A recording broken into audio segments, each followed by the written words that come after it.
जो लोग पर्दे के पीछे रहकर देश के लिए लड़ते हैं, उनका हर कदम हिम्मत, समझदारी और कुर्बानी से भरा होता है। सबसे खतरनाक दुश्मन वो होता है जो अपनों की शक्ल में छिपा हो, और सबसे बड़ा वार वो होता है जो बिल्कुल खामोशी से किया जाए। अगर इरादा मजबूत हो और मकसद साफ, तो सालों से छिपे सच को भी सामने लाया जा सकता है। ये कहानी हमें भरोसा, बलिदान और सच्चाई की ताकत का एहसास कराती है। तो आज मैं एक्सप्लेन करने वाला हूँ हॉटस्टार की एक स्पाई थ्रिलर सीरीज को। इस सीरीज का नाम है स्पेशल ऑप्स सीजन 1, जिसमें के टोटल 8 एपिसोड्स हैं, और इस वीडियो में मैं सारे एपिसोड्स को कवर करूंगा। उससे पहले आपसे रिक्वेस्ट है कि वीडियो को लाइक कर दें और चैनल को भी सब्सक्राइब कर दें। तो एपिसोड 1 शुरू होता है 13 दिसंबर 2001 के समय से, जब पार्लियामेंट पर हमला हुआ था। कुछ लोग एक गाड़ी में बंदूकें लेकर इंडिया के सांसद की तरफ बढ़ते हैं। मिशन शुरू करने से पहले वो अपने लीडर को कॉल करते हैं और अल्लाहू अकबर बोलते हैं। उनके गाड़ी पर लाल बत्ती और होम मिनिस्ट्री के नकली स्टिकर्स लगे होते हैं, जिससे कि सिक्योरिटी उन्हें अंदर जाने देती है। लेकिन अंदर जाकर वो लोग गलत रास्ते पर मुड़ जाते हैं और एक बंद गेट पर फंस जाते हैं। वापस घूमने की कोशिश में उनकी गाड़ी एक और कार से टकरा जाती है, जिससे कि गार्ड्स को शक हो जाता है। गार्ड्स को समझ पाते इससे पहले ही आतंकवादियां गोली चलाने लगते हैं। पार्लियामेंट के मेन गेट तुरंत बंद कर दिया जाता है। दोनों तरफ से गोलियां चलती हैं। एक आतंकवादी ग्रेनेड फेंकता है, लेकिन उससे पहले ही उसे गोली लग जाती है और ग्रेनेड उसी पर फट जाता है। बाकी आतंकवादी भागते हैं, लेकिन एक एक कर सभी मारे जाते हैं। सिर्फ एक जिंदा बचता है, लेकिन वो भी घायल हो जाता है। तभी एक परछाई जैसा इंसान आता है, शायद ये उनका लीडर है, और वो उसी को गोली मार देता है। अब कहानी आती है 2019 में। Red fort annex. एक आदमी एक मीटिंग रूम के बाहर खड़ा है। उसे फोन आता है और वो सिर्फ 2-3 शब्दों में जवाब देता है, जैसे मार दो, छोड़ दो। वो रूम में घुसता है तो सबका नाम पहले से वो जानता है। साफ है कि वो सीनियर है। उसका नाम है हिम्मत सिंह, रॉ के मिडिल ईस्ट डेस्क का हेड। उसे एक ऑडिट के लिए बुलाया गया है। रॉ के 2 ऑफिसर चड्डा और बैनर्जी उसे पूछते हैं कि 11 साल में उसने 28 करोड़ रुपए कहाँ खर्च किए।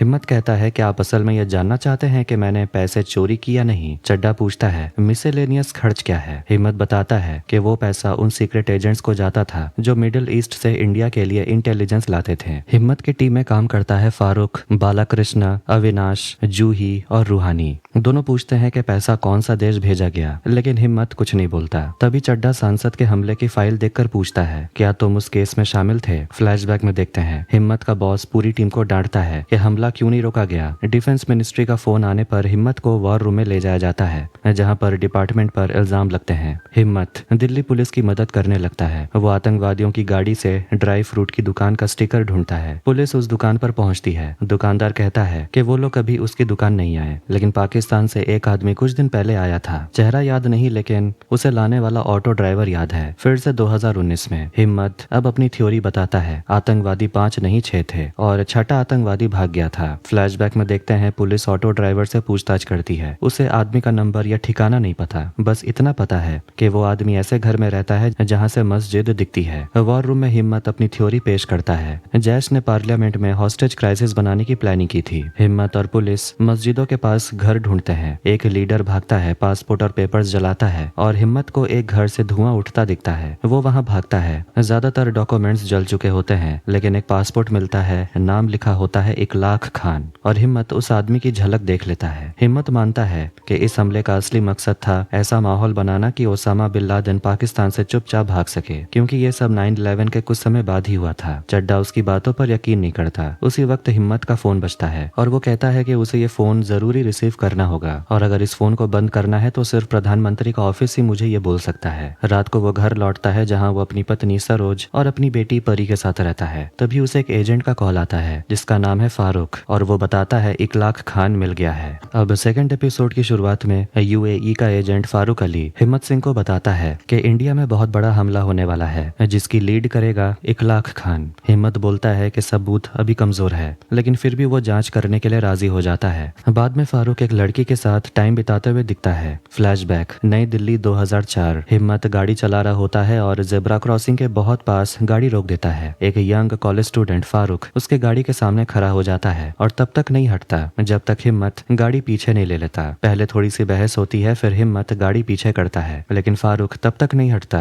जब तक गाड़ी पूरी तरह लाइन के पीछे नहीं हो जाती। फारूक का एटीट्यूड देखकर हिम्मत इम्प्रेस हो जाता है और अपनी टीम को बोलता है कि इस लड़के का बैकग्राउंड चेक करो। वापस प्रेजेंट में हिम्मत दिल्ली में रॉ हेडक्वार्टर पहुंचता है। वो मिडिल ईस्ट के अलग अलग देशों में अपने एजेंट्स को कॉल करके धीरे से बताता है इकलाख खान मिल गया। इसके बाद हिम्मत दोबारा रेड फोर्ट में ऑडिट के दूसरे दिन पहुंचता है। बैनर्जी बोलता है कि दिसंबर 2008 के बाद हिम्मत के खर्चे काफी बढ़ गए थे। चड्डा पूछता है ये फारूक अली कौन है। हिम्मत समझाता है कि फारूक पिछले 11 सालों से यूएई में रॉ के लिए काम कर रहा है और लश्कर और जैश जैसे संगठनों की बहुत सारी इंटेलिजेंस उसने हमें दी है। फ्लैशबैक 24 नवंबर 2008 न्यू दिल्ली। हिम्मत एक आदमी से पुलिस स्टेशन में पूछताछ कर रहा था। उसे पता चलता है कि कुछ आतंकी समंदर के रास्ते इंडिया में घुसने की प्लानिंग कर रहे हैं और 2-3 हफ्तों में मुंबई पर हमला होगा। हिम्मत अपने सीनियर को कॉल करता है, लेकिन वो एक नाइट क्लब में होता है जहां म्यूजिक इतना तेज था कि उसे कुछ सुनाई नहीं देता। यहीं से 26 से 11 मुंबई अटैक की शुरुआत होती है। बाद में हिम्मत आतंकवादी अजमल कसाब से पूछताछ करता है जिसे जिंदा पकड़ा गया था। हिम्मत शांति से पूछता है पुलिस तुम्हें टॉर्चर तो नहीं कर रही? फिर पूछता है तुम्हारी ट्रेनिंग कहाँ हुई थी? क्या तुम्हें इकलाक खान ने ट्रेन किया था?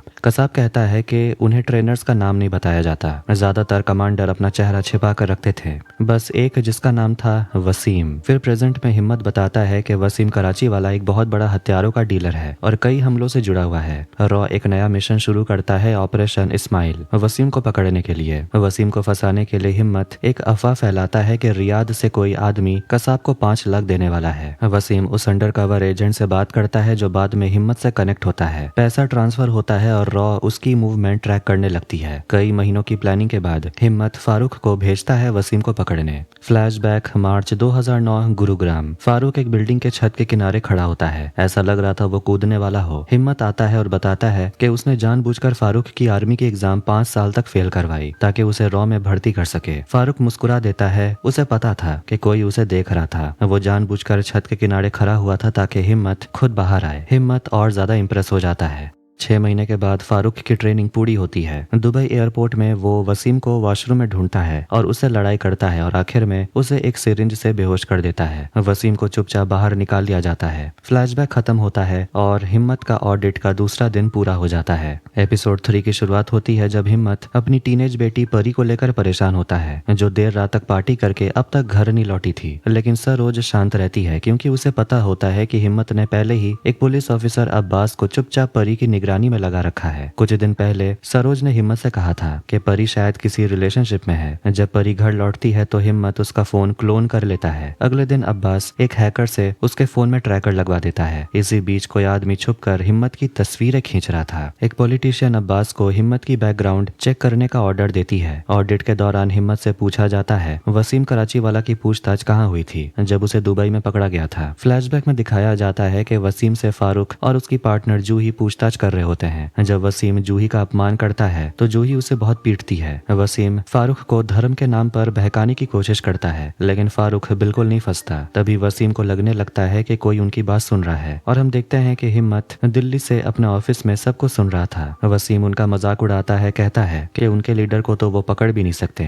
वो तो पार्लियामेंट हमले के वक्त भी आसानी से भाग गया था। जब हिम्मत उससे इकलाक खान के बारे में पूछता है तो वसीम अरेबिक में कुछ बड़बड़ाता है और फिर लोहे के रॉड से खुद को मार डालता है। फ्लैशबैक खत्म होता है। हमें पता चलता है कि फारूक कई महीनों तक दुबई में आईएसआई और पुलिस से छुपते हुए वसीम के नेटवर्क को तोड़ने में लगा रहा। 2012 में फारूक की दोस्ती होती है इलियास खान से, जो वसीम का ड्राइवर होता है। उससे फारूक को पता चलता है कि एक बिजनेसमैन इस्माइल हसन ने आतंकवादी हमलों के लिए पैसे दिए थे। फारूक एक क्लीनर बन के हसन के ऑफिस में घुस जाता है और उसे पता चलता है कि हसन के ऊपर काम करता है हाफिज अली, जो एक पावरफुल शिपिंग टाइकून है। अब फारूक और हिम्मत को लगता है कि हाफिज ही है जो उन्हें इकलाक खान तक लेके जा सकता है। फारूक अब एक अमीर बिजनेसमैन बनकर हर रोज एक नाइट क्लब जाता है, खूब पैसे उड़ाता है ताकि लोग उसे नोटिस करें। 2 महीनों के बाद क्लब का मालिक जावेद फारूक को बिजनेसमैन पार्टनर बनने का ऑफर देता है और उसे हाफिज से मिलवाता है। एक डील फाइनल होती है और यही खुलासा होता है कि फारूक के साथ जो लड़की हमने देखा था उसका नाम है सोनिया, जो हाफिज की अकाउंटेंट हैंडलर है। अब प्रेजेंट में चड्डा और बैनर्जी ऑडिट में हिम्मत से सवाल करने लगते हैं, तुम्हारे एजेंट्स पर इतना खर्च क्यों हुआ? ये वेकेशन बिल्स, सॉकर टिकट्स, ये सब क्या है? हिम्मत चुप रहता है क्योंकि वो अपने एजेंट्स की पहचान नहीं उजागर करना चाहता था। ऑडिट का तीसरा दिन खत्म होता है। उसी वक्त हिम्मत को एक कॉल आता है, इस्माइल हसन के छोटे भाई को हाफिज ने मरवा दिया। हिम्मत गाड़ी चला रहा होता है, परी के फोन में एक मैसेज पॉपअप होता है, आई लव यू सोहेल। हिम्मत अब और ज्यादा परेशान हो जाता है। अचानक एक गाड़ी आकर उसके सामने रुकती है और उसकी विंडशील्ड पर गोलियां चला देती है। एपिसोड 4 की शुरुआत होती है जब हिम्मत की गाड़ी पर ताबड़तोड़ गोलियां चलती हैं, लेकिन किस्मत से वो सही टाइम पर झुक जाता है जिससे कि उसकी जान बच जाती है। बस कुछ चोटें आती हैं। जैसे ही हमला होता है, हिम्मत तुरंत रॉ को अलर्ट करता है। वो अपनी टीम को ऑर्डर देता है कि आतंकियों की गाड़ियों को ट्रैक करो और अपने घर पर वो सुरक्षा के लिए एजेंट्स तैनात कर देता है।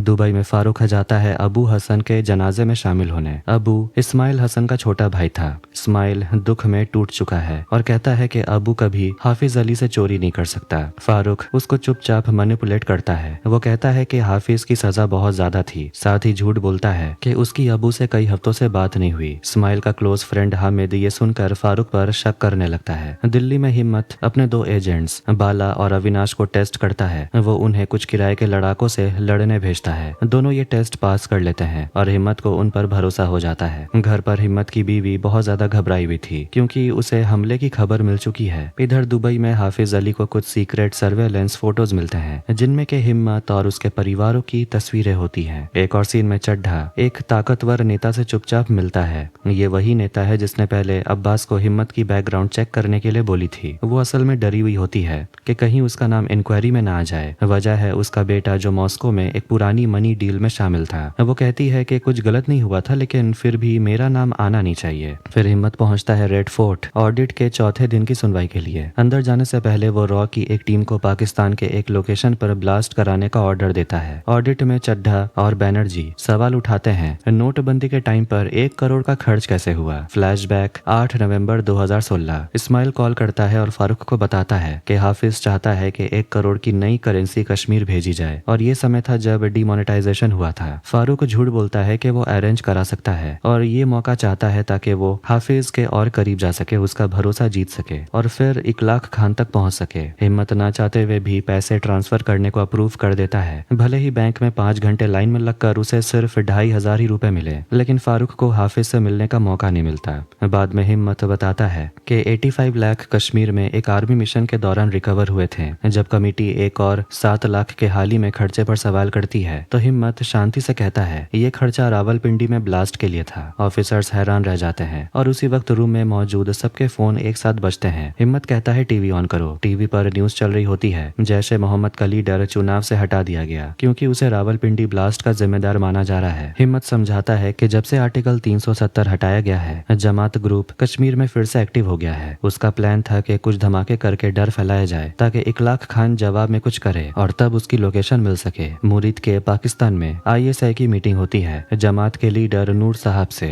नूर कहता है कि धमाके में उसका हाथ नहीं है और अब उसे ISI की मदद की जरूरत नहीं क्योंकि सरकार ने उसके बैंक अकाउंट्स फ्रीज कर दिए हैं। उसी वक्त नूर का फोन जाता है हाफिज को, इकलाक खान तक मुझे पहुंचना है। दुबई में फारूक को अबू हसन के फोन से कॉल आता है लेकिन वो तो मर चुका था। जब वो फोन उठाता है दूसरी तरफ हामिद होता है। हामिद इशारों में कहता है मुझे पता है तूने ही अबू को फंसाया और अब मेरी नजर तुझ पर है। एपिसोड 5 की शुरुआत होती है जब हामिद फारूक को ब्लैकमेल करता है। वो चुप रहने के बदले में पैसों की मांग करता है वरना उसके सारे राज वो सबके सामने खोलने की धमकी देता है। उधर हाफिज और इस्माइल फारूक को एक रशियन बिजनेसमैन के साथ डील में शामिल करने की प्लानिंग कर रहे होते हैं। ऑडिट इंक्वायरी में हिम्मत ऑफिसर्स को बताता है कि उसकी टीम अब इकलाक खान के बहुत करीब पहुंच चुकी है, लेकिन बैनर्जी उसका मजाक उड़ाता है, कहता है इतनी देरी तो ओसामा बिन लादेन को पकड़ने में भी नहीं लगी थी। हिम्मत जवाब देता है 19 साल तक तो कोई इंडियन एजेंसी ये मानती भी नहीं थी कि इकलाक खान नाम का कोई इंसान है भी। वहीं से तो सब स्लो हो गया। जब 50 लाख के खर्चे के बारे में पूछा जाता है, हिम्मत जवाब देता है ये खर्चा पॉलिटिशियन श्वेता थापर से जुड़ा है। इतना सुनते ही चड्ढा घबरा जाता है। उसे याद आता है कि श्वेता ने पहले ही उसे चेतावनी दी थी कि उसके बेटे का नाम और उसका नाम जांच में नहीं आना चाहिए। चड्ढा तुरंत टॉपिक बदल देता है और हिम्मत को चुप करा देता है। मीटिंग खत्म होने से पहले हिम्मत कहता है हमें दिल्ली में होने वाले टेरर अटैक का इनपुट मिला है। दुबई में फारूक एक दूसरे जासूस की मदद से हामिद की लोकेशन ट्रैक कराता है। वो उसे मारने की तैयारी कर ही रहा होता है कि तभी उसे इस्माइल का फोन आता है, कहता है कि तुम्हें अभी हाफिज अली से मिलना है। इधर रॉ हेडक्वार्टर दिल्ली में हिम्मत अपनी एजेंट्स जूही और रूहानी की ट्रेनिंग का वीडियो देखता है जिसमें भी दोनों पास हो जाते हैं। अब उसकी पूरी टीम तैयार है इकलाक खान को गिराने के लिए। उसी वक्त हिम्मत की पत्नी सरोज अब्बास से मिलती है और हमले को लेकर अपनी चिंता जाहिर करती है। अब्बास उसे भरोसा दिलाता है कि हिम्मत को कुछ नहीं होगा। बाद में वो अपनी टीम पर गुस्सा निकालता है कि उनकी लापरवाही से ऐसा अटैक हो गया। दुबई में फारूक हामिद के यॉट क्लब पहुंचता है, उसे गोली मार देता है और एक मोबाइल हासिल करता है जिसमें अबू हसन से जुड़ी कॉल डिटेल्स होती हैं। बाद में फारूक हाफिज, इस्माइल और सोनिया के साथ एक मीटिंग में बैठता है।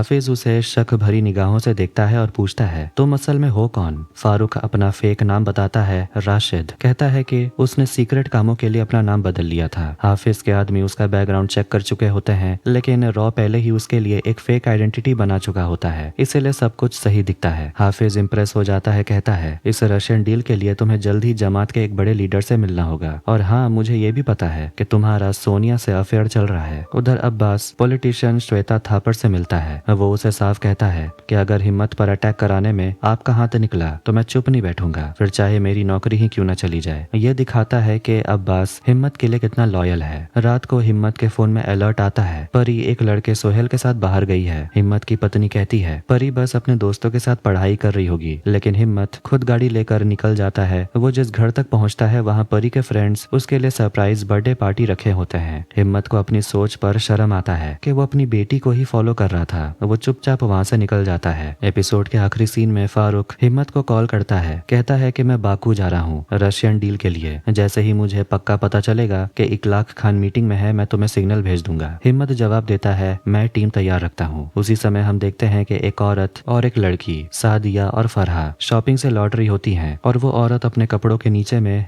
बॉम्ब वेस्ट पहनी होती है। अब एपिसोड 6 की शुरुआत होती है जब हिम्मत की टीम बाकू अजरबैजान जाने के लिए तैयार हो रही होती है। प्लान है कि वहीं पर फारूक की मीटिंग के दौरान इकलाक खान को पकड़ लिया जाएगा। जूही को भी ऑपरेशन का मैसेज मिलता है। वो पूछती है क्या अविनाश वहाँ होगा, जिससे ये साफ हो जाता है कि उसके और अविनाश के बीच में एक रोमांटिक कनेक्शन है। दिल्ली में आज परी का जन्मदिन था। जब हिम्मत उससे पूछता है क्या गिफ्ट चाहिए, तो परी बस इतना ही कहती है कि आप मेरे साथ लंच कर लो, वही बहुत है। हिम्मत थोड़ा सा चिढ़ जाता है क्योंकि उसे पता है कि वो फ्री नहीं हो पाएगा। बाकू में हाफिज, इस्माइल और फारूक पहुंचते हैं। फारूक चुपचाप अपनी लाइव जीपीएस लोकेशन हिम्मत को दिल्ली भेज देता है। रॉ के एजेंट्स वहां सेफ हाउस में पहुंचते हैं। हिम्मत उन्हें बताता है कि इकलाक खान फली ऑयल फील्ड्स में हो रही डील में शामिल होगा। अविनाश लीड करता है ऑपरेशन शैडो। रूहानी और बाला टेक्निकल सपोर्ट में होते हैं और जूही फील्ड ड्यूटी पर। हिम्मत सबको याद दिलाता है कोई भी कैजुअलिटी नहीं चाहिए। अविनाश और जूही फारूक की लोकेशन की तरफ निकलते हैं। रास्ते में दोनों के बीच थोड़ी टेंशन और इमोशनल बातें होती हैं। उधर हाफिज रशियन बिजनेसमैन से मिलता है और इकलाक खान का इंतजार करता है। थोड़ी देर में एक काली शीशे वाली कार आती है। हाफिज कहता है इकलाक चाहता है कि बिजनेसमैन उसकी गाड़ी में जाए। अविनाश स्नाइपर पोजीशन में आता है और फायर करने के लिए तैयार होता है क्योंकि उसी ब्लैक कार में इकलाक खान है, लेकिन हिम्मत फिलहाल के लिए उसे रोक देता है। अविनाश बार बार कहता है सर मौका है, गोली मारने दीजिए, लेकिन हिम्मत सख्ती से मना कर देता है। आखिरकार इकलाक खान की कार बिना उसका चेहरा दिखाए वहां से निकल जाती है और मिशन फेल हो जाता है। गाड़ी में हाफिज देखता है कि फारूक कुछ उदास है। वो पूछता है क्या हुआ। फारूक जल्दी से कहता है बस इस बात का दुख है कि मैं इकलाक खान से मिल नहीं पाया। हाफिज चौंक जाता है क्योंकि उसने फारूक को कभी इकलाक खान का नाम नहीं बताया। फारूक तुरंत संभल जाता है, कहता है मैंने वो नाम उन डॉक्यूमेंट्स में देख लिया था जो मैंने साइन किए थे।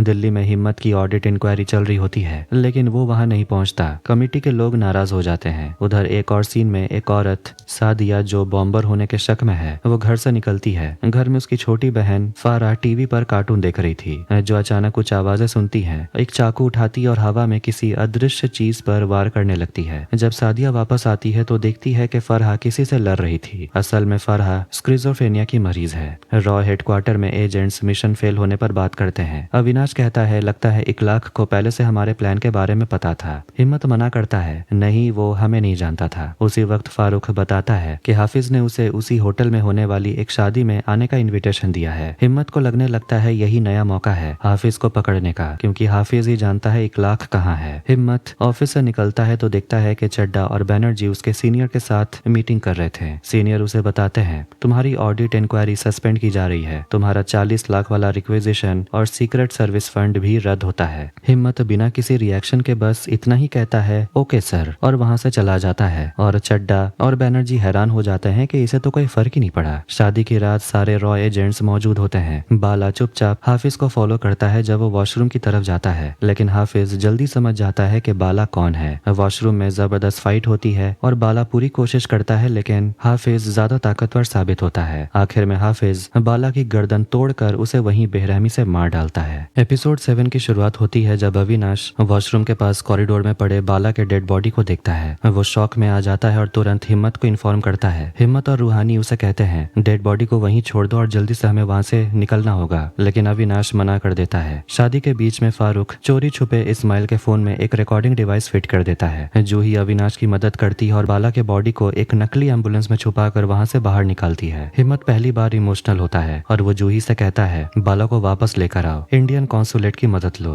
हमेशा शांत रहने वाला हिम्मत इस बार अंदर से टूट चुका था। उसके बाद हिम्मत अपनी पूरी टीम को ऑर्डर देता है तुरंत अपने अपने देशों में लौट जाओ। उससे डर होता है कि हाफिज बाला की पहचान से बाकी एजेंट्स को ट्रेस कर सकता है और उनकी सीक्रेट आइडेंटिटी बाहर आ सकती है। दिल्ली में अब्बास को खबर मिलती है कि पाकिस्तान का एक आदमी नायक लड़कियों को मिडिल ईस्ट में तस्करी कराता है। ये वही आदमी है जिसने इस्लामाबाद में जमात लीडर की बेटी की शादी कराई थी। बहुत देर भागने के बाद अब्बास आखिरकार उसे पकड़ लेता है और तय करता है कि अब हिम्मत ही उसका इंट्रोगेशन करेगा। वहाँ यूएई में हाफिज इस्माइल को बताता है कि उनकी टीम में कोई गद्दार है और उसे शक है कि वो फारूक ही है। हाफिज फिर से फारूक का बैकग्राउंड चेक कराने का ऑर्डर देता है, लेकिन उसे नहीं पता कि फारूक इस्माइल के फोन पर लगाए अपने बग से ये सारी बातें सुन रहा था। रॉ हेडक्वार्टर में हिम्मत की मुलाकात होती है सूर्य कुमार से, जो पाकिस्तान से आने वाले वीआईपीज की सिक्योरिटी संभाल रहा है। हिम्मत उसे सुसाइड अटैक्स की चेतावनी दे देता है। सूर्य उल्टा सवाल करता है रॉ क्या कर रहा है। हिम्मत कहता है रॉ के पास ना पावर है ना पैसा। सूर्य की टीम पर ही कोऑर्डिनेशन ना करने का इल्जाम लगा देता है। बातचीत थोड़ी टेंशन में आ जाती है, लेकिन हिम्मत चालाकी से सूर्य को मना लेता है और डेलीगेट्स की सारी डिटेल्स हासिल कर लेता है। इधर फारूक डर के मारे हिम्मत को कॉल करता है और वो चिल्लाने लगता है कि अब मैं क्या करूं। हाफिज को मुझ पर शक हो गया है। हिम्मत कहता है सोनिया का इस्तेमाल करो, पर ये नहीं बताता कैसे। फारूक सोनिया को झांसे में लेकर इस्माइल की लोकेशन निकाल लेता है और चुपचाप प्लान बनाता है कि वो सोनिया को मरवा देगा ताकि शक उससे हट जाए। अब फारूक और हिम्मत मिलकर हाफिज को पकड़ने का फाइनल प्लान बनाते हैं। जब वो इस्लामाबाद जाएगा, हिम्मत अविनाश और रूहानी को वापस बुलाता है और उन्हें दुबई भेज देता है। फारूक इस्माइल से झूठ बोलता है। हाफिज को लगता है कि सारे अटैक्स के पीछे तुम हो। इस्माइल घबरा जाता है और हाफिज को कॉल करता है, लेकिन कोई जवाब नहीं मिलता। इधर जब सोनिया कुछ डीलर से मिलती है तो उसे गोली मार दी जाती है। इस्माइल डर के भागता है और पार्किंग लॉट में जाकर फारूक और एक और रॉ एजेंट के साथ कार में निकल जाता है। उसी समय हाफिज के एक आदमी उस सेफ हाउस वाले आदमी को पकड़ लेता है जहाँ हिम्मत की टीम रुकी थी, लेकिन हिम्मत ने पहले ही उसे वार्न कर दिया था अगर कभी पकड़े जाओ तो सारा इल्जाम इस्माइल पर डाल देना। इंट्रोगेशन में वो झूठ बोलता है इस्माइल ने मुझे पैसे दिए थे। कार में फारूक और इस्माइल की बात होती है। फारूक उसका भरोसा जीतने के लिए कहता है हाफिज ने तुम्हारे फोन में बग लगा दिया था। अब इस्माइल डर जाता है और अपने सबसे खौफनाक राज फारूक से शेयर करता है। हाफिज इतना बेदर्द है कि वो आने वाले दिल्ली अटैक्स में अपनी खुद की बीवी को भी सुसाइड बॉम्बर बना रहा है। एपिसोड 8 की शुरुआत होती है जब फारूक इस्माइल से हाफिज की तीसरी बीवी के बारे में पूछता है। इस्माइल बताता है कि उसका नाम सादिया है और हाफिज ने उसे इकलाक खान के कहने पर सुसाइड बॉम्बर बना दिया। इस्माइल ये भी कहता है कि जब कोई भी प्रॉब्लम आती है तो हाफिज सबको डराने के लिए खान का नाम लेता है। फारूक तुरंत हिम्मत को दिल्ली में होने वाले बॉम्ब ब्लास्ट और सादिया की इन्वॉल्वमेंट के बारे में बताता है कि अगली मीटिंग में हाफिज से वो और डिटेल्स निकाल लेगा। उधर रूहानी और अविनाश एक डेजर्ट वाले सेफ हाउस में पहुंचते हैं। फ्लैशबैक मुजफ्फरनगर 2013। सादिया और फरहा दो छोटी बहनें होती हैं जो दंगों के दौरान छिपी होती हैं। तभी कुछ लोग फारा को उठाकर ले जाते हैं। प्रेजेंट में एक पाकिस्तानी डेलीगेट दिल्ली आता है पीस टॉक के लिए। सूर्या जो इंडियन सिक्योरिटी ऑफिसर है उसे होटल में रिसीव करता है। दूसरी ओर हिम्मत नायक से पूछता है, वही आदमी जो लड़कियों की तस्करी में पकड़ा गया।